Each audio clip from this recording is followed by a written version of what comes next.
അഞ്ചുതെങ്ങ് ഫെറോണയിൽ വിവിധ പരിപാടികളോടെ ജൂബിലി ആഘോഷത്തിന് സമാപനമായി. ഡിസംബർ 28 ഞായറാഴ്ച താഴമ്പള്ളി കാശിരൂപ മാതാ കുരിശടിയിൽ ഫെറോണ വികാരി ഫാദർ ഡേവിഡ്സൺ പതാക ഉയർത്തി ജൂബിലി സമാപനാഘോഷം ഉദ്ഘാടനം ചെയ്തു.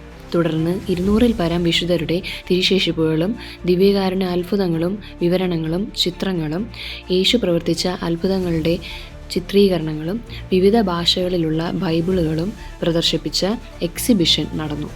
വൈകുന്നേരം തിരുവനന്തപുരം അതിരൂപത സഹായമെത്രാൻ ബിഷപ്പ് ക്രിസ്തുദാസ് മുഖ്യ കാർമ്മികത്വം വഹിച്ച ദിവ്യബലിയിൽ ഫെറോണയിലെ വിവിധ ഇടവകളിൽ നിന്നും വിശ്വാസ സമൂഹം പങ്കുചേർന്നു.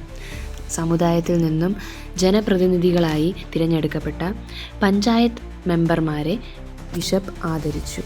തുടർന്ന് നടന്ന ഫെറോണ തല ക്രിസ്തീയ വിശ്വാസ പരിശീലന വാർഷികാഘോഷത്തിൽ 20 വർഷം പൂർത്തിയാക്കിയ വിശ്വാസ പരിശീലന അധ്യാപകരെ ആദരിച്ചു. അതിരൂപതാ തലത്തിൽ നടന്ന പരീക്ഷയിൽ വിജയിച്ച കുട്ടികളെ മെമൻറ്റോ നൽകി ആദരിച്ചു. മതബോധന വിദ്യാർത്ഥികൾ കലാപരിപാടികൾ അവതരിപ്പിച്ചു.